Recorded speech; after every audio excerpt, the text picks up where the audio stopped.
சுதந்திர இந்தியாவில் முதல்ல இஸ்லாமிய பெண்கள் எந்த ஒரு கட்டத்திலையும் அடுக்கலையில் இருந்து அல்லது அவர்களுடைய வீடுகளில் இருந்து ஆர்ப்பாட்டத்திற்காக வேண்டி போராட்டத்தை களத்திற்காக வேண்டி வீதிக்கு நீதி கேட்டு வந்தது கிடையாது. அந்த வரலாறு முதல்ல படைத்தது, ஏற்படுத்தியது, உருவாக்கியது தௌஹீத் ஜமாத். 1994 இறக்கணும் பெண்கள் குழுமினார்கள். இந்த ஒரு தெம்பை, இந்த ஒரு மன வலிமையை, இந்த ஒரு திராணியை, இந்த ஒரு தைரியத்தை கொடுத்தது எது? குர்ஆன், ஹதீஸ். மூசா நபி அலைஹிஸ்ஸலாம் ஃபிரௌனிடத்தில் பேசிய பேச்சு, இன்னீலா அதுன்னுகயா மூசா மஸ்பூரா, மூசாவே நீ சூனிய வைக்கப்பட்டவன் என்று ஃபிரௌன் சொல்லுகின்ற பொழுது திரும்ப அடிக்கிறாங்க, இன்னீலா அதுன்னுகயா ஃபிரௌன் மஸ்பூரா, ஃபிரௌனே நீ அழிக்கப்படக்கூடிய ஆள்றா. என்ன கம்பீரம், என்ன தைரியம்! அடக்கப்பட்ட, ஒடுக்கப்பட்ட, பொட்டு பூச்சிகளாக, புன்மை தேரைகளாக மிதிக்கப்பட்ட மூசா ஃபிரௌனிடத்தில் எதிர்த்து பேசினார் என்ற இந்த சம்பவத்தை இளைஞர் படையிடத்தில்,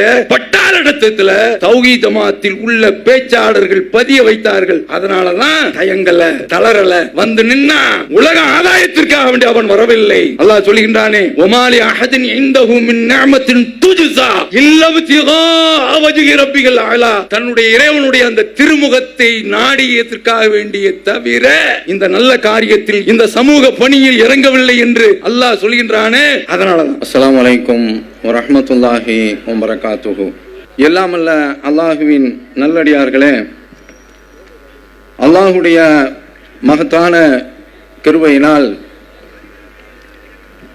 நாமெல்லாம் இந்த வாழ்வுரிமை மீட்பு மாநாட்டிலே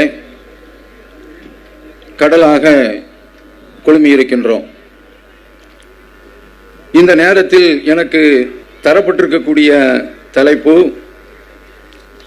இடஒதுக்கீட்டு போராட்டங்கள் கடந்து வந்த பாதை.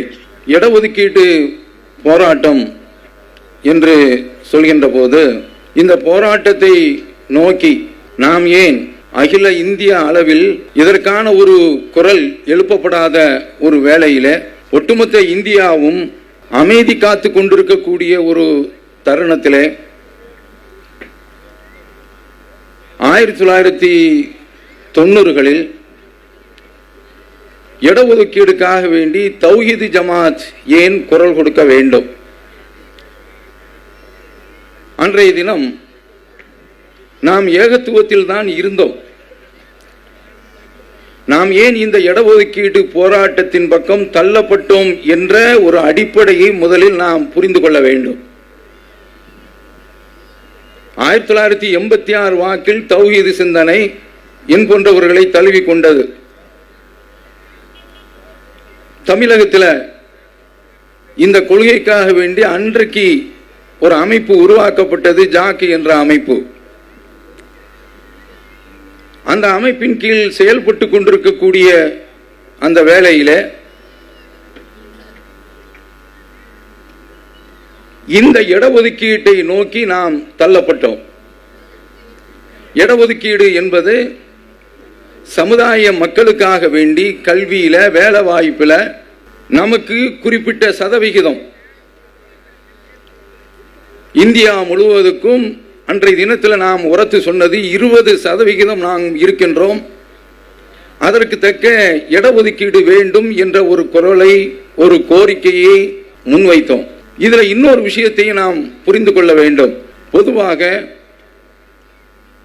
தௌஹீத் ஜமாத் என்று சொன்னால் இந்த கொள்கையை மட்டும் சொல்லிக் கொண்டுதான் இருந்தோம். அப்படி சொல்லிக் கொண்டிருக்கக்கூடிய அந்த வேளையில இந்த கொள்கையை பொறுத்த மட்டில் இதை மட்டும் நாம சொல்லிக்கிட்டு இருக்க முடியாது. ஏனென்றால் நான் வாசித்து காட்டிய அந்த வசனத்தில் எல்லாம் அல்ல அல்லாஹு தாலா சொல்கின்றான், அல்லதீன யத்தபியூன நபியல் உம்மியல் அல்லதி யஜிதூனஹு மக்தூபன் இந்தஹும் ஃபித் தௌராத் வல் இன்ஜீல். இவங்க யாரை பின்பற்றுகின்றார்கள் என்றால் மூமின்களை பற்றி சொல்கின்றான். நபியை பின்பற்றுகின்றார்கள். இவரை அவர்களுடைய வேதமான தௌராத், இன்ஜீல் அதிலே அவர்கள் குறிப்பிடப்பட்டிருக்கின்றார்கள். இவருடைய பணி என்ன தெரியுமா? யஅ்முருஹும் பில் மாரூஃப், நன்மையை ஏவுவது, யன்ஹாஹும் அனில் முன்கர், தீமையை தடுப்பார், வ யுஹில்லு லஹுமுத் தய்யிபாத், நல்லவைகளை அனுமதிப்பார், வயுஹர்ரிமு அலைஹிமுல் ஹபாயிஸ், தீயவைகளை, அசுத்தமானவைகளை, தடுக்கப்பட்டவைகளை அவர் அவர்களை விட்டும் தடுத்து விடுவார். அன்ஹும் இஸ்ரஹும் வல் அக்லால் அல்லத்தி கானத் அலைஹிம், அவர்கள் மீது இருக்கக்கூடிய அந்த பாரத்தை கீழே இறக்கி வைப்பார்.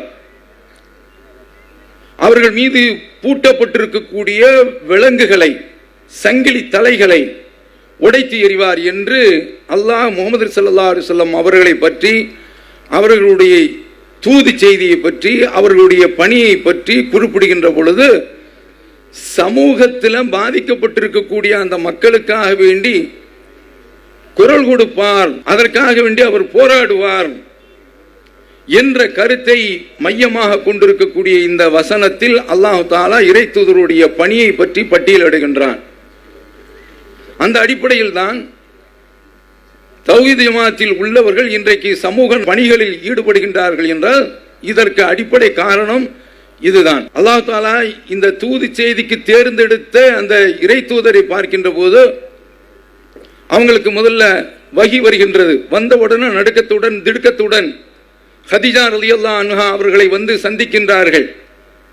அப்போது அவர்கள் சொல்கின்றார்கள், ஃபவல்லாஹி, பயந்துக்கிட்டே வர்றாங்க. அப்போ அவங்களை பார்த்து அருமை மனைவியார் சொல்கின்றார்கள், ஃபவல்லாஹி லா யுஹ்ஸிகல்லாஹு அபதா, அல்லாஹ் உங்களை ஒருபோதும் கேவலப்படுத்த மாட்டான். இன்னக லதஸிலுர் ரஹீம், நீங்கள் உறவுகளை பேணுகின்றீர்கள், அரவணைக்கின்றீர்கள். வதஹ்மிலுல் கல், கஷ்டப்பட்டவர்களுடைய பாரத்தை நீங்கள் சுமந்து கொண்டிருக்கின்றீர்கள். வதக்ஸிமுல் மஅதூம், இல்லாதவர்களுக்கு சம்பாதித்து கொடுக்கின்றீர்கள். வதக்ரில் லைஃப், விருந்தாளிக்கு நீங்கள் விருந்தோம்பல் செய்கின்றீர்கள். வதுஈனு அலா நவாயிபில் ஹக், யார் உண்மையிலேயே பாதிக்கப்பட்டிருக்கின்றார்களோ அவர்களுக்கு நீங்கள் உதவி செய்கின்றீர்கள். ரசூல் ஸல்லல்லாஹு அலைஹி வஸல்லம் அவர்கள் இந்த தூது செய்தியை சொல்வதற்கு முன்னால் அவரிடத்தில் இந்த அம்சங்கள் இருந்தன. இறை தூதரிடத்தில் அப்படிப்பட்ட அம்சங்கள் இருக்கும். இதே மாதிரி அபூபக்கர் ரலியல்லாஹு அன்ஹு அவர்கள் ஊரை விட்டு வெளியே போகும்போது சத்தியத்தை ஏற்றுக்கொண்டதனால, அந்த மக்கள் அடக்குவதனால, ஒடுக்குவதனால, ஏகத்துவ கொள்கையில அவர்கள் இருந்து செயல்படுவதனால அவர்கள் மீது அத்துமீறுகிறார்கள், வரம்பு மீறுகின்றார்கள். இந்த வரம்பு மீறலை தாங்க முடியாமல் ஊரை விட்டு வெளியே செல்கின்ற பொழுது இப்னு தஹீனா என்பவன் எதிரே சந்தித்து அபூபக்கர் ரலியல்லாஹு அன்ஹு அவர்களை பார்த்து, அன்னை ஹதீஜா ரலியல்லாஹு அன்ஹா அவர்கள் ரசூல் ஸல்லல்லாஹு அலைஹி வஸல்லம் அவர்களுக்கு என்ன அடைமொழிகளை கூறினார்களோ அதே வார்த்தைகளை அபூபக்கர் ரலியல்லாஹு அன்ஹு அவர்களை பார்த்து சொல்கின்றார்கள். மூசா அலைஹிஸ்ஸலாம் அவர்கள் அவங்களுடைய வாழ்க்கையில பார்த்தோம் என்று சொன்னால் இறை தூதராக ஆக்கப்படவில்லை. 2 பேரும் சண்டை போடுறான். பாதிக்கப்பட்டவன் குரல் கொடுக்கின்ற பொழுது ஓடோடி வந்து காப்பாற்றுகின்றார்கள். ஆனால் அது விபரீதத்தில் முடிந்து விடுகின்றது என்பது தனி விஷயம். அங்கிருந்து தப்பி ஃபிரௌனுடைய மாளிகையில் அவர்கள் செல்ல பிள்ளை. ஆனால் இப்போது ஒரு கொலை நிகழ்ந்து விட்டதினால், அவர்கள் சட்டத்திற்கு புறம்பான அடிப்படையில் செயல்பட்டதனால அவர்கள் ஒரு குற்றவாளியாக பார்க்கப்படுகின்றார்கள். அங்கிருந்து தப்பி மதிய நகரத்திற்கு செல்கின்றார்கள். அங்கே செல்கின்ற பொழுது கிணற்றுக்கு அருகிலே ஒரு கூட்டம் தண்ணீர் பிடித்துக் கொண்டிருக்கின்றது தங்களுடைய கால்நடைக்காக. 2 பெண்கள் மட்டும் தனியா நிற்கிறாங்க. மாகத்துமுக்குமா, ஏன் நீங்க இப்படி நிற்கிறீங்க, உங்களுடைய கதை என்ன என்று கேட்கின்ற பொழுது, இந்த கூட்டம் எல்லாம் தண்ணீர் எடுத்த பிறகுதான் நாங்கள் தண்ணீர் பிடிக்க முடியும். அபூனா ஷேக் கபீர், எங்களுடைய தந்தை முதியவர், அவரால் ஒன்றும் செய்ய முடியாது என்று சொன்ன உடனே மூசா அலைஹிஸ்ஸலாம் அவர்கள் அந்த பெண்மணிக்காக வேண்டி, அந்த 2 பெண்மணிக்காக வேண்டி தண்ணீரை பிடித்துக் கொடுக்கின்றார்கள். சமூக உணர்வு அவர்களிடத்தில் இயற்கையிலே ஊற்றாக ஓடுகின்றது. இது இந்த காலத்தில் உள்ள இளைஞர்கள் மாதிரி கிடையாது. பஸ்ல போய்கிட்டு இருப்பான், நல்ல ஜொலிப்பான ஒரு பொம்பளை வருகின்றார் என்று சொன்னால் ஹை ஹீல்ஸ் போட்டு நிற்பாங்க. இந்த இளைஞனுக்கு பொறுக்காது. மேடம் ப்ளீஸ் பி சீட்டட், ஆங்கிலமும் வந்துடும், டேக் யூ ஒரு சீட் அப்படின்னு சொன்ன உடனே உட்காருங்கள் இடம் கொடுப்பான். ஆனா வயதான பெண்ணின்னா அவன் நின்று தொலையட்டும் என்று பிசாம உட்கார்ந்திருப்பான். இந்த மாதிரியான ஒரு காட்டு உணர்வு அந்த இறை தூதரிடத்தில் கிடையாது. இது போன்று இயற்கையாகவே இறை தூதரிடத்தில் இந்த உணர்வு உண்டு. அப்படிப்பட்ட மக்கள் தான் இறை தூதராக தேர்ந்தெடுக்கப்படுகின்றார்கள். சமூகத்திற்காக வேண்டி குரல் கொடுக்கின்றார்கள். ஃபிரௌனிடத்துல அந்த மக்களை அவன் அடிமைப்படுத்தி வைத்திருந்தான், பனி இஸ்ரவேலர்களை. அப்ப அந்த மக்களுக்காக வேண்டி ஃபிரௌனிடத்துல போய் குரல் கொடுக்கின்றார்கள். அல்லாஹ் அவர்களை தூதராக தேர்ந்தெடுத்து, இறைவன் நீ அநீதியில் கௌமல் லாலிமீன் அநியாயக்கார கூட்டத்தில் போய் சத்திய பிரச்சாரத்தை செய், கௌம ஃபிரௌன் அலா யத்தகூன், ஃபிரௌனுடைய சமூக திட்டத்தில் நீ செல்ல வேண்டாமா, அவர்கள் அஞ்ச வேண்டாமா? மூசா அலைஹிஸ்ஸலாம் அவர்கள் இறைவனிடத்தில் தான் பேசுகின்றார்கள், ஆனால் இறை தூதரிடத்தில் எப்போது பார்த்தாலும் அவர்களை அறியாமல் மனித இயல்பு, மனித இயற்கை மிஞ்சி வெளிப்படும். ரப்புல் ஆலமீனிடத்தில் பேசுகின்றார்கள். கால ரப்பி இன்னி அகாஃபு அன் யுகதிபூன், என்னை பொய்ப்படுத்துகிறார்கள் என்று நான் பயப்படுகிறேன். ஆனா பேசுறது அல்லாஹ்விடத்தில். அல்லாஹ் போக சொல்கின்றான், மனித இயல்பு அவரிடத்தில் மிஞ்சுகின்றது. ஓ யலீகு சத்ரி, என்னுடைய நெஞ்சத்தாமரின் நெருக்கடிக்குள்ளாகின்றது. வலா யன்தலிகு லிசானி, என்னுடைய நாவு பேச வரல. மூசா அலைஹிஸ்ஸலாம் அவர்கள் இறைவனிடத்தில் சொல்றாங்க, ஹாரூனிடத்தில் நீ இறை தூது செய்தி அனுப்பி, எனக்கு துணையா அவரையும் அனுப்பி வை. அப்ப அல்லாஹ் தஆலா அவரையும் தூதராக ஆக்கி வைத்திருக்கின்றான். சமகாலத்தில் 2 தூதர்கள் ஃபிரௌனை எதிர்கொள்றதுக்கு. அப்ப இவங்க போறாங்க. அதற்கு பின்னாலும் சொல்கின்றார்கள், சுருக்கமாக நான் சொல்லிக் கொள்கின்றேன். ஃபிரௌனிடத்தில் போய் அவர்கள் பேசுகின்றார்கள். ஃபிரௌனை கண்டான் நடுங்குவேன் என்று சொன்னார்களே, அந்த மூசா அலைஹிஸ்ஸலாம் அவர்கள் அன்அர்சில் மானா பனி இஸ்ராயில், பனி இஸ்ரவேலர்களை நீ எங்களுடன் அனுப்பி வை. இன்னொரு வசனத்தில் வருகின்றது, வலா துஅஸிபுகும், அவர்களை நீ கொடுமைப்படுத்தாதே. ஃபிரௌன்ட்ட பேசுறாங்க. மல மல மல என்று மடை திறந்த வெள்ளமாக, வான் மழையாக பொழிந்து தள்ளுகின்றார்கள். பயந்தார்களே, அந்த பயம் எல்லாம் தாண்டி ஃபிரௌன் இடத்துல பேசுறாங்க. அதற்கு பின்னால்தான் சோதனை ஆரம்பிக்கின்றது, எதிர்கொள்கின்றார்கள். நாம இடஒதுக்கீடுக்காக வேண்டி களம் இறங்கினோமே, அதற்கு இந்த வசனங்கள் எல்லாம் நமக்கு ஊக்குவிக்கக்கூடிய ஒரு ஆற்றலாக, ஒரு உந்து சக்தியாக அமைந்திருந்தது.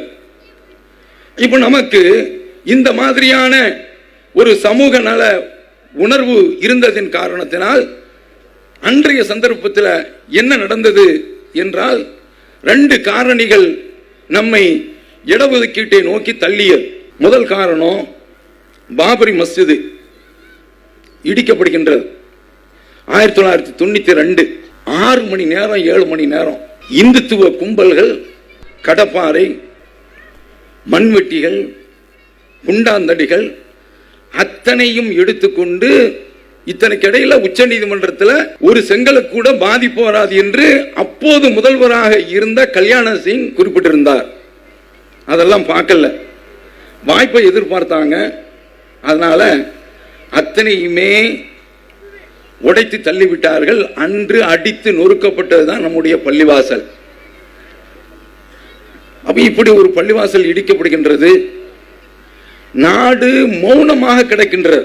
நரசிம்மராவ் அந்த ஆளு வாழ்நாளில் சிரித்தே பார்க்க முடியாது, அப்படிப்பட்ட ஆள். அவர் உண்மையிலேயே ஒரு RSS ஊழியர் தான். அவர் என்றைக்குடா இந்த பள்ளிவாசல் தொலைகின்றது என்று எதிர்பார்த்தால் பள்ளிவாசலும் உடைக்கப்பட்டு விட்டது. அப்படி உடைக்கப்பட்ட வேளையில் முஸ்லிம் இளைஞர்கள் அவர்களை கட்டுப்படுத்துவதற்கு, அவர்களை வழி நடத்துவதற்கு இந்திய அளவிலும் சரி, தமிழக அளவிலும் சரி, சரியான தலைமை கிடையாது. அப்படிப்பட்ட ஒரு சூழல். அந்த சந்தர்ப்பத்தில் தமிழகத்தில் ஆட்சியில் இருந்தவர்கள் ஜெயலலிதா அவர்கள் ஆட்சியில் இருக்கின்ற பொழுது தமிழகத்தினுடைய அந்த சூழல் எக்ஸ்ப்ளோசிவ் என்று சொல்வார்களே, அதாவது பாஸ்பரஸை தூவிவிட்டால், கந்தக பொடிகளை தூவிவிட்டால் உடனே தீப்பற்றுமே, அந்த மாதிரியான ஒரு நிலைமை.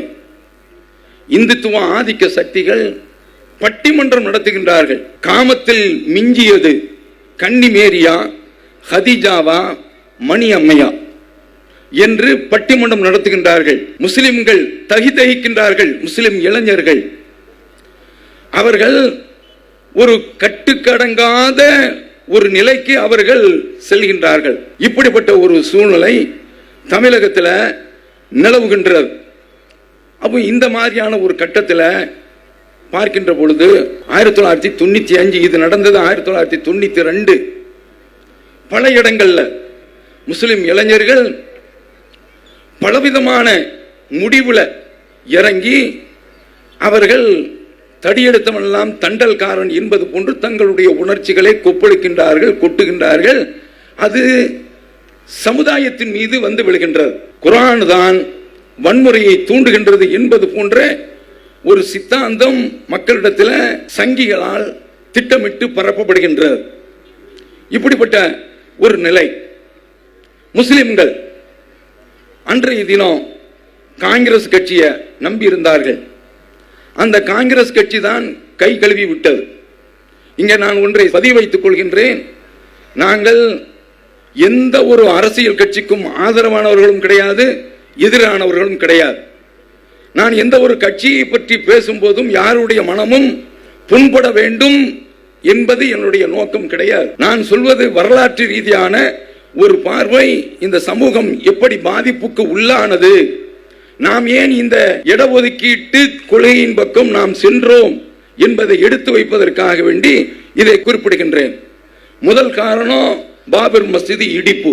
இடிப்புக்கும் இடஒதுக்கீட்டுக்கும் என்ன சம்பந்தம் என்று கேட்கலாம். காரணம் இருக்கின்றது. என்னுடைய உரையின் ஊடே நீங்கள் புரிந்து கொள்ளலாம். 1995 கொடியன்குளத்தில் ஒரு கொடிய சம்பவம் நடக்கின்றது. அங்கு உள்ள தலித்து மக்கள் கடுமையாக தாக்குதலுக்கு உள்ளாக்கப்படுகின்றார்கள். கொடியன் குளமே பற்றி எரிகின்றது. அகில இந்திய அளவில் அது கவனம் பெறுகின்றது. நாடாளுமன்றம் ஸ்தம்பிக்கின்றது. தலித்து மக்களுக்காக வேண்டி நாடாளுமன்றத்தில் குரல் கொடுக்கப்படுகின்றது. நாடாளுமன்றம் செயல்பட முடியவில்லை, முடங்கி போய்விடுகின்றது. இணையதளத்தில் கொடியன்குளம் என்று போட்டாலேயே அள்ளி வீசும் அதனுடைய தரவுகளை. எங்கோ தமிழகத்தில் ஒரு மூலையில ஒரு முடுக்கில் இருக்கக்கூடிய ஒரு குக்கிராமம், அந்த கிராமம் பேசப்படுகின்றது என்று சொன்னால் அதற்கு காரணம் என்ன? தலித்து மக்கள் நாடாளுமன்றத்தில் குறிப்பிட்ட அளவு இருக்கின்றார்கள்.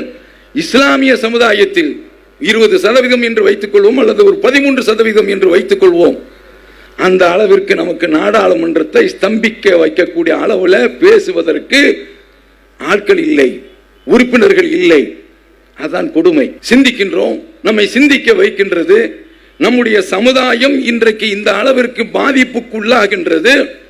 குரல் கொடுக்க நாதில்லையே, வக்கில்லையே, வகையில்லையே என்று கை பிசைந்து நிற்கின்றது. இந்த சந்தர்ப்பத்தில் நமக்கு நாடாளுமன்றத்தில் சட்டமன்றத்தில் உரிய பிரதிநிதித்துவம் வேண்டும் என்று நமக்கு எடுத்து காட்டுகின்றது. எது? நாடாளுமன்றத்தில் நாம இந்த மாதிரியான ஒரு நிலைக்கு தள்ளப்பட்டு விட்டோம் என்பதை பாபர் மஸ்ஜிதுடைய விவகாரம் நமக்கு எடுத்து காட்டுகின்றது. அப்ப அதனால நாம இடஒதுக்கீட்டு கோரிக்கையை வைக்க வேண்டும் என்ற ஒரு சிந்தனைக்கு வருகின்றோம். அடுத்து, இளைஞர்கள் நெல்லிக்கனி மூட்டையை தூக்கி கொட்டினால் எப்படி சிதறுண்டு போகுமோ அதே போன்று நெல்லிக்கனிகள் போன்று சிதறுண்டு போய்விட்டார்கள். அவர்கள் ஒரு 10 பேர் சேர்ந்து அதற்கு ஒரு தலைவன், அவன் வழி நடத்துறான். அவர்கள் தவறான முறையில் வழி நடத்தப்படுறான். அப்போதுதான் நம்முடைய கண்ணோட்டத்தில் ஓடியது, நாமோ இந்த இளைஞர்களுக்கு ஒரு வடிகால் கொடுக்க வேண்டும், அவர்களுடைய உணர்ச்சிற்கு ஒரு வடிகால் தேவை. அப்படி ஒரு வடிகாலை கொடுக்காதவரை இவர்கள் தலபிந்த கூடையாகத்தான் செயல்படுவார்கள். கொட்டிவிடப்பட்ட நெல்லிக்கனிகள் போன்று சிதறி ஓடுவார்கள். அவர்களை காப்பது நமக்கு கடமை. அதனால நாமோ இவர்களுக்காக வேண்டி ஒரு யுக்தியை நாம் கையாண்டு ஆக வேண்டும் என்று எடுத்ததுதான் இடஒதுக்கீடு கோரிக்கை. சரி, இந்த இடஒதுக்கீட்டு கோரிக்கையை பற்றி சொல்ல வேண்டும் என்று சொன்னால் 1927 முதல் 47 வரை இந்தியாவில் முஸ்லிம்களுக்கு 16% இடஒதுக்கீடு இருந்தது. என்றைக்கு இந்த நாடு பிரிந்ததோ அன்றைக்கு அந்த சதவிகிதம் ஓமந்தூர் ராமசாமி அவர்கள் ராஜராணியில முதலமைச்சராக இருக்கின்ற பொழுது இந்த இடஒதுக்கீடு முஸ்லிம்களுக்கு 7 குறைக்கப்படுகின்றது. 1947 16% 7 குறைக்கப்படுகின்றது. 1954 காமராஜர் முதலமைச்சராக இருக்கின்ற பொழுது 7% பறிக்கப்படுகின்றது. ரொம்ப வேதனைக்குரிய விஷயம். ஏன் நம்முடைய முஸ்லிம் சமுதாயத்தில் ஒரு கேடு வேலையை செய்தவர் முகமது அலி ஜின்னா. அவர்தான் நாட்டு பிரிவினைக்கு ஒரு காரணமாக கருவியாக இருந்தார் என்பதில் மாற்று கருத்து கிடையாது. அவரு நல்ல வகையான முறையில் ஒரு வக்கீல் என்ற அடிப்படையில் வாதிட்டு இருக்கலாம். என்ன நடந்தது? இந்திய பிரிவினை விவகாரம் வருகின்ற பொழுது அப்போ மாநில சுயாட்சி வேண்டும், மத்தியில எல்லா அதிகாரத்தையும் பெற்ற ஆட்சி தான் வேண்டும் என்று வருகின்ற பொழுது சுயாட்சி வேண்டும் என்ற அடிப்படையில் ஜின்னா பேசிக்கொண்டு இருக்கின்ற பொழுது அதெல்லாம் முடியாது என்று காங்கிரஸ் மறுக்கின்றது. அந்த சந்தர்ப்பத்தில் ஜின்னா வெகுண்டெழுகின்றார். அப்படி எழுகின்ற பொழுது ஷேக்ஸ்பியர் உடைய பாடல்ல இருந்து, நாடகத்தில் இருந்து ஒரு கவிதை வரியை அவர் சுட்டிக்காட்டுகின்றார். It is not that I loved Caesar less, but that I loved Rome more. சீசரை புரூட்டஸ் கொன்று விடுகின்றான். அப்ப அந்த சந்தர்ப்பத்தில் நீ ஏண்டா சீசரை கொன்றாய் என்று கேட்கின்ற பொழுது அப்போது புரூட்டஸ் சொல்கின்றான், நான் எந்த ஒரு கட்டத்திலேயும் சீசரை குறைத்து மதிப்பிடவில்லை. ஆனால் அதே சந்தர்ப்பத்தில் சீசரை விட இந்த நாட்டை நான் அதிகமாக நேசிக்கின்றேன் என்று இந்த கவிதை வரியை மேற்கோள் காட்டி நான் காந்தியை நம்புகின்றேன், நேருவை நம்புகின்றேன் என்று காங்கிரசினுடைய தலைவர்களுடைய பெயர்கள் எல்லாம் பட்டியலிட்டு விட்டு அவர்களை எல்லாம் நம்புகின்றேன். ஆனால் காங்கிரஸில் ஒளிந்திருக்கக்கூடிய இந்துத்துவவாதிகளை நான் நம்பவில்லை. சரியான வார்த்தை. அப்படி சொல்லி அவர் வெளியே போய்விடுகின்றார். காங்கிரஸ்ல இந்துத்துவவாதிகள் இருந்ததனால தான் பாபர் மஸ்ஜித் பறிகொள்ளப்பட்டது. அது அநியாயமாக நம்மிடத்திலிருந்து பறிக்கப்பட்டது. இப்ப நாமோ ஜின்னா எடுத்த இந்த நிலைப்பாடு இருக்கின்றது, அது சரியானதா? இவர் இந்த நாட்டை பிரிச்சுட்டு போயிட்டார். பிரிச்சுட்டு போனவர் அங்க வங்கதேசத்து மக்களை அரவணைச்சாரா? கிடையாது. அதனால வங்கம் பிரிந்தது. அதான் பங்களாதேஷ் என்று, வங்கதேசம் என்று ஒரு தனி நாடாக மொழியின் அடிப்படையிலே உருவானது. அப்ப முஸ்லிம் என்ற அடிப்படையில் பிரிந்து சென்றாரே, இஸ்லாத்தினுடைய அடிப்படையில் அவர் வாழவில்லை. அவர் செய்த கேடுனால வந்த ஏற்பட்ட விளைவு என்ன தெரியுமா? இன்றைக்கு வங்கத்து முஸ்லிம்கள் இந்தியாவில் வர்றாங்க. 70களில் நடந்த இந்த போரில், அப்போது நடந்த ஒப்பந்தத்தில் வங்கத்து மக்கள் இங்கு வர்றாங்க. வந்தவர்களை அன்றைய இந்திரா காந்தி அரசு அரவணைத்தது. ஆனால் இன்றைக்கு அங்கு உள்ள பிஜேபி அரசு அவர்களை வந்தேரிகள் என்று குறிப்பிட்டு அவர்களை அகதிகளாக ஆக்கி காராகிரகத்தில், கான்சன்ட்ரேஷன் சென்டர்ல அவர்களுக்கு என்று உருவாக்கப்பட்டு இருக்கக்கூடிய சிறை கொட்டடையில் அடைத்து முஸ்லிம்களை இன்றைக்கு தொந்தரவுக்குள்ளாகி இருக்கின்றது. ஒட்டுமொத்த பிரச்சனையும் நீங்கள் எடுத்து பார்த்தீர்கள் என்றால் நாடு பிரிவினை தான் இதற்கு ஒரு அடிப்படை காரணம். இதற்கு வித்திட்டவர் முகமது அலி ஜின்னா. அந்த மாதிரியான ஒரு காரியத்தை செய்யவில்லை என்றால் இன்றைக்கு நாம் வாழ்வுரிமை மீட்பு என்று தலைப்பு போட்டு வாழ்வுரிமைக்காக வேண்டி குரல் கொடுக்க வேண்டிய ஒரு அவசியமே இருந்திருக்காது. இன்னொன்றையும் புரிந்து கொள்ள வேண்டும், இந்த நிலைக்கு தள்ளியதுல இந்துத்துவாவினருக்கும் கணிசமான பங்கு உண்டு. அதையும் நாம மறுப்பதற்கில்லை. வரலாற்றில் ஒரு விரிந்த பகுதி, ஒரு குறுகிய நேரத்தில் அதை சொல்வதற்கு முடியாது. அதனுடைய விளைவுதான் இஸ்லாமிய சமுதாயத்தில் இடஒதுக்கீடு கேட்பதே பாவம், அது குற்றம். இதுல என்ன கேட்டா, திறந்து விடப்பட்ட பொழுது இந்தியா தான் எங்களுடைய தாய்மண் என்று சொல்லி இங்க இருந்தோம், இருந்து கொண்டு இருக்கின்றோம். இந்த சங்க பரிவாரங்கள் இந்த நாட்டை விட்டு ஓடு என்று சொன்னால் நாங்கள் ஒருபோதும் இந்த நாட்டை விட்டு ஓடவே மாட்டோம், ஒன்னே ஓட விட்டு துரத்துவோம். புரிகிறதா? அப்ப அந்த மாதிரியான அளவில் நம்ம கொண்டு தள்ளியது எதுவென்றால் இந்த நாட்டினுடைய பிரிவினை.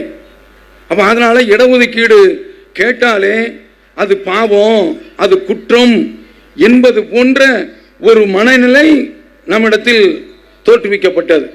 அப்ப அதனால இந்த இடஒதுக்கீடுக்காக வேண்டி குரல் கொடுக்க வேண்டும் என்ற ஒரு சிந்தனை ஏற்பட்டது.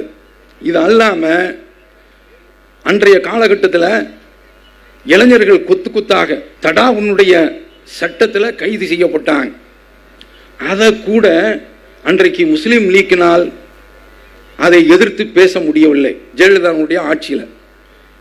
சொல்லுவாங்கல்ல, இம் என்றால் சிறைவாசம், ஏன் என்றால் வனவாசம், அந்த நிலைமை தான். இதுல காயல் மஹபூப் என்ற ஒருவர் முஸ்லிம் லீக்கினுடைய, அகில இந்திய யூனியன் முஸ்லிம் லீக்கினுடைய பேச்சாளர். அவரு கைது செய்யப்பட்டு பாளையங்கோட்டை சிறையில் அடைக்கப்பட்டிருக்கின்றார். குரல் கொடுக்க நாதி இல்லை.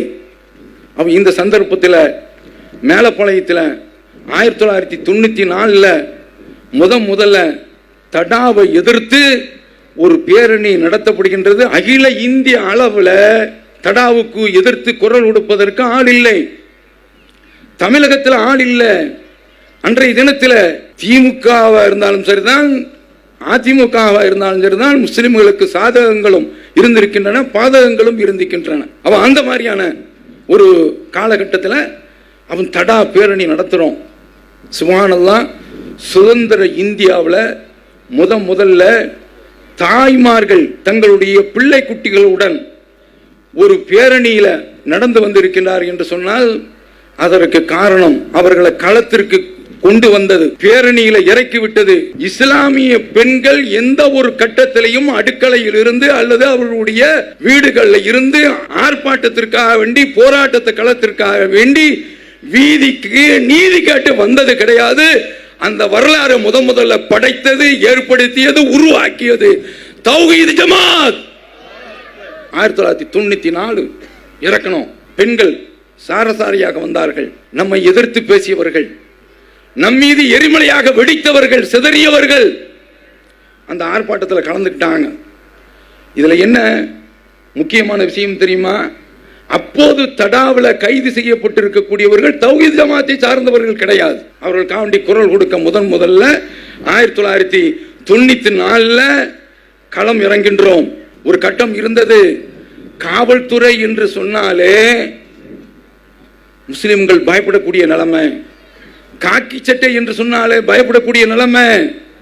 அந்த பயத்தை எல்லாம் வேறறுத்து நீ குரல் கொடுத்தாக வேண்டும் என்று அவர்களிடத்தில் குர்ஆனுடைய வசனத்தை சொல்லி காட்டி பாபர் மஸ்ஜிதுக்காக வேண்டும் சொன்னோம். மன் குத்தில தூன மாலிகி ஃபஹுவ ஷஹீத், தன்னுடைய பொருள் அபகரிக்கப்பட்டது என்று சொன்னால் அதை மீட்பதற்காக வேண்டி ஒருவன் குரல் கொடுத்தான் என்று சொன்னால், அதில் கொல்லப்பட்டு விட்டால் அவன் அல்லாஹ்வுடைய பாதையில் உயிரை அர்ப்பணித்த தியாகிக்கு சமம் சொன்னோம். எடுபட்டது, மக்களிடத்தில் இந்த கருத்து போய் சேர்ந்தது. அதை போல இடஒதுக்கீடு என்ற இந்த சமூக உரிமைக்காக வேண்டிய குரல் கொடுக்க வாருங்கள் என்று சொல்கின்ற பொழுது வந்தார்கள். தடா பேரணியிலையும் இது போன்று ஆண்கள், பெண்கள், முதியவர்கள் என்று குவிந்தது இந்த அடிப்படையில் தான். அப்போ தௌஹீத் ஜமாத் தான், அதனுடைய கொள்கை தான் இந்த இடஒதுக்கீடு கோரிக்கையை 3% பெற்றிருக்கின்றோமே, இதற்கு பின்னால இவ்வளவு பெரிய வரலாறு இருக்கிறது என்பதை நாம் புரிந்து கொள்ள வேண்டும். 1996 ஒரு போராட்டத்தை நடத்துறோம். அந்த போராட்டத்தில் அப்பொழுது திமுக மாநிலத்தில் ஆட்சி செய்கின்றது. அப்ப என்ன கோரிக்கை வைக்கின்றோம்? பாபர் மஸ்ஜிது, எல்லா கோரிக்கையிலும் பாபர் மஸ்ஜிது, இடஒதுக்கீடு. அப்ப அந்த சந்தர்ப்பத்தில் கவர்னர் மாளிகை முற்றுகை, அதாவது இந்த முற்றுகை எல்லாம் சமுதாயம் அறிந்தது கிடையாது. ஜனநாயக ரீதியில் உச்சகட்டம் என்ன இருக்கின்றமோ இதுதான் இந்த இளைஞர்கள் வன்முறை பாதையில் செல்லாமல் இருப்பதற்கு ஒரு வடிகால் என்ற அடிப்படையில் அவர்களை வென்றெடுப்பதற்காக வேண்டி, அவர்கள் மீண்டும் சிறை கூடத்திற்கு சென்று விடக்கூடாது என்பதற்காக வேண்டி அவர்களை மீட்டெடுக்கக்கூடிய ஒரு பணியில இந்த தௌஹீத் ஜமாத் களம் இறங்கியது. 96 கவர்னர் மாளிகை முற்றுகை, அதே போன்று 97 இதே போன்று ஒரு பேரணியை டிசம்பர் 6 பேரணியை அறிவிக்கின்றோம். அப்போதும் தடை செய்யப்படுகின்றது. தடையை மீறி ஆர்ப்பாட்டம். 1998 இதே போன்று இடஒதுக்கீடு, சமூக நீதி கேட்டு ஆர்ப்பாட்டம் நடத்துகின்றோம், நடத்த போகின்றோம் என்று முதலில் அரசு அனுமதி தருகின்றது. அந்த சந்தர்ப்பத்தில் அனுமதி மறுத்த உடனே கைது படலம் ஆரம்பித்து விடுகின்றது. இது ரொம்ப ஒரு விசித்திரமான சம்பவம் என்ன தெரியுமா? அதாவது உறுப்பினர்கள் இருந்த அத்தனை பேர்களுமே தௌஹீத்வாதிகள் தான். ஒவ்வொரு கட்டத்திலேயும் போய் தர்பியா நடத்துவோம். நபி தோழர்கள் எப்படி ஒரு அமைப்புல கட்டுண்டு கிடந்தார்கள் என்று அதையெல்லாம் மக்களிடத்தில் சொன்னோம். மறுமை நம்பிக்கை உள்ள நீ சிறை போராட்டத்திற்கு தயங்கலாமா என்று ஜனநாயக அடிப்படையில் சிறையில் நீ அடைக்கப்படுறதுக்கு தயங்க கூடாது என்று சொன்னோம். எந்த அளவிற்கு என்றால் அந்த உறுப்பினர்கள் எல்லாம் தௌஹீத்வாதிகள் தான். அந்த உறுப்பினர்கள் நீங்க எந்த ஜெயிலில் இருந்தீங்க? நான் வேலூர் ஜெயிலில். நீங்க எங்க இருந்தீங்க? நான் பாளை சிறைச்சாலையில் இருந்தேன். ஏதோ ஒரு கௌரவம் மாதிரி. நான் மதுரையில் இருந்தேன். ஏனென்றால் இதுவெல்லாம் அன்றைக்கு போதிக்கப்பட்டது. ஈசா அலைஹிஸ்ஸலாம் அவர்கள் சிறையில் இருந்த வாழ்க்கை அவர்களிடத்தில் சொல்லப்பட்டது. இதை நான் குறிப்பிடுவதற்கு காரணம், இந்த இடஒதுக்கீடை பெறுவதற்காக வேண்டி மிகப்பெரிய ஒரு தியாகத்தை செய்தது தௌஹீத் ஜமாஅத் உறுப்பினர்கள். அல்லாஹ்விற்கு எல்லா புகழும். இதை இந்த இடத்தில் நான் பதிய வைத்துக் கொள்கின்றேன். அப்ப அந்த சந்தர்ப்பத்தில் 98ல் அனுமதி கொடுக்கப்பட்டு தடை செய்யப்படுகின்றது. காவல்துறையெல்லாம் முதல்வர் வீட்டு முற்றுகை என்று சொன்ன உடனே அப்போது கருணாநிதி அவர்கள் கடுமையான பாதுகாப்பு. ஒரு பக்கம் சிறையில் ஒரு கூட்டம் அடைக்கப்பட்டு விட்டது. ஆனாலும் முதல்வர் வீட்டு முற்றுகை 1998 நடைபெற்றது. எங்கிருந்து இந்த கூட்டம் சிங்கமாக சிலிர்த்து வந்தார்கள் என்று தெரியாது. 8 திக்குகளில் இருந்தோம் ஓடி வந்து குவிந்தார்கள். இந்த ஒரு தெம்பை, இந்த ஒரு மன வலிமையை, இந்த ஒரு திராணியை, இந்த ஒரு தைரியத்தை கொடுத்தது எது? குர்ஆன், ஹதீஸ். மூசா நபி அலைஹிஸ்ஸலாம் ஃபிரௌனிடத்தில் பேசிய பேச்சு, இன்னீலா அதுன்னுக யா மூசா மஸ்ஹூரா, மூசாவே நீ சூனிய வைக்கப்பட்டவன் என்று மூசாவை பார்த்து ஃபிரௌன் சொல்லுகின்ற பொழுது திரும்ப அடிக்கிறாங்க. இன்னீலா அதுன்னுக யா ஃபிரௌன் மஸ்ஹூரா, ஃபிரௌனே நீ அழிக்கப்படக்கூடிய ஆள்றா. என்ன கம்பீரம், என்ன தைரியம்! அடக்கப்பட்ட, ஒடுக்கப்பட்ட, பொட்டு பூச்சிகளாக, புண்மை தேரைகளாக மிதிக்கப்பட்ட மூசா ஃபிரௌனிடத்தில் எதிர்த்து பேசினார் என்ற இந்த சம்பவத்தை இளைஞர் படையிடத்தில், பட்டாளத்தில், தௌஹீத் ஜமாஅத்தில் உள்ள பேச்சாளர்கள் பதிய வைத்தார்கள். அதனாலதான் முதல்வர் வீட்டு முற்றுகை என்று சொல்கின்ற பொழுது தயங்கல, தளரல, வந்து நின்னா. உலக ஆதாயத்திற்காக வேண்டி அவன் வரவில்லை. இந்த தௌஹீதை சொன்னதனால, சமூக பணியில ஈடுபடுறதுனால 4 பேர் தௌஹீதுக்கு வரமாட்டானா என்ற ஏக்கம், என்ற தாக்கம், என்ற எதிர்பார்ப்பு, இதை தவிர்த்து வேறு எதுவுமே கிடையாது. அல்லாஹ் சொல்கின்றானே, ஒமாலி அஹதின் இன்தஹு மின் நிஅமத்தின் துஜ்ஸா இல்லா இப்திகாஅ வஜ்ஹி ரப்பில் அலா. இந்த மக்கள் யாருக்கும் கைமாறு செய்ய வேண்டும் என்ற நன்றி கடன் பட்டிருக்கவில்லை. இல்லா இப்திகாஅ வஜ்ஹி ரப்பில் அலா, தன்னுடைய இறைவனுடைய அந்த திருமுகத்தை நாடியதற்காக வேண்டிய தவிர இந்த நல்ல காரியத்தில், இந்த அறப்பணியில், இந்த சமூக பணியில் இறங்கவில்லை என்று அல்லாஹ் சொல்கின்றானே. அதனாலதான் இறங்கினாங்க. அதனாலதான் இன்றைக்கு வரைக்கும் சீட்டு கேட்டு வரல, நோட்டு கேட்டு வரல, வக்ஃப கேட்டு, வக்ஃபு வாரியத்தில் இடம் கேட்டு வரல, வார்டு சீட்டை கேட்டு வரல. இன்றைய வரைக்கும் தௌஹீத் ஜமாஅத் அந்த ஒரு கொள்கையில உறுதியாக நிற்கின்றது. 2004 மார்ச் மாதம் 21ஆம் தேதி தஞ்சையில் ஒரு பெரிய பேரணி நடக்கின்றது. அந்த பேரணி அவர்களுடைய நாம ஒரு சக்தி, நாம அரசியல்ல இறங்க வேண்டியதான் என்ற ஒரு சிந்தனையை கொண்டு வந்தது. அப்படி கொண்டு வந்தவுடனே தௌஹீத் ஜமாஅத்தை பிரிக்க வேண்டும் என்று நினைத்தார்கள். அப்படிப்பட்ட ஒரு சூழல் ஏற்பட்டது. அந்த சந்தர்ப்பத்தில் வேண்டாம் உங்கள் சகவாசம் என்று வெளியே வந்தோம். தௌஹீத் அடிப்படையில் மக்களை வார்த்திருந்தோம். இதனால 2006 ஜனவரியில 29 அன்று பேரணிக்கு மக்களை கூப்பிட்டோம். அல்லாஹ் அக்பர். தஞ்சையும் மிஞ்சிய அளவுல மக்கள் கூடினார்கள், பெருவெள்ளம். இதற்கு பின்னால் ஜெயலலிதா அவர்கள் ஒரு ஆணையத்தை அமைக்கின்றார்கள். அந்த ஆணையம்தான் அடித்தளமாக அமைந்தது. அதற்கடுத்து கருணாநிதி அவர்கள் ஆட்சிக்கு வருகின்றார்கள். ஆட்சிக்கு வந்த பிறகு அவங்க ஒரு ஆணையத்தை அமைக்கின்றார்கள். அது தாமதமாகின்ற பொழுது நாம ஜனவரி 2007 குழந்தை பேரணியை நினைவுபடுத்தி தமிழகம் எங்கும் ஒரு ஆர்ப்பாட்டத்தை நடத்துறோம். அதற்கடுத்தும் அசையவில்லை. ஜூலை 4 சிறை நிரப்பும் போராட்டத்தை அறிவிக்கிறோம். பல மண்டலங்கள்ல, திருச்சி மண்டலம், மதுரை மண்டலம் என்று பல மண்டலம் பெண்கள் வந்து குவிந்தாங்க. அதுல கண்ட ஒரு காட்சி இருக்கின்றது. அதாவது போலீஸை கண்டு பயந்த ஒரு சமுதாயம் வேன்ல ஏறி தொட்டில கட்டி குழந்தைய தொங்க விட்டுருந்தாங்க. எப்படிப்பட்ட அளவுல இந்த மக்கள் வந்து குவிந்தார்கள். அதற்கடுத்து இதுல நாம உச்சகட்டமாக பல கட்ட அறிவிப்புகளை செய்கிறோம். ஒரு கட்டத்தில் சொன்னோம், சட்டமன்ற முற்றுகை என்று அறிவிக்கின்றோம். இது ஒரு பக்கம். நாங்கள் நடத்துவோம் என்று சொல்கின்ற பொழுது அந்த சந்தர்ப்பத்தில் கனிமொழி அவர்களை இன்னொரு வகையில் அணுகி கொண்டிருக்கின்ற பொழுது செய்தி சேர்ந்தது. கலைஞர் அவர்கள் அறிவிக்கின்றார்கள், எல்லாருமே கிளம்பிட்டோம், நாங்க தான் இட ஒதுக்கீடு சொல்லிட்டு போங்கப்பா. நாங்க சிறைக்காக வேண்டி கிளம்பி தயாராக ஆனது, தெருவில் நின்றது, வீதியில் நின்றது, பல கட்ட போராட்டம் நடத்தினது. இதுல ரொம்ப முக்கியம், ஜெயலலிதா அவர்கள் 2006 அவங்க ஒரு உத்தரவு போடுறாங்க. பிற்பட்ட நல வாரியத்திற்கு உத்தரவு போட்ட பிறகு அவங்க ஆட்சிக்கு வர முடியல. அதற்கு பின்னால அதை கலைத்துவிட்டு கலைஞர் அவர்கள் இடஒதுக்கீடு கொடுக்கின்றார்கள்.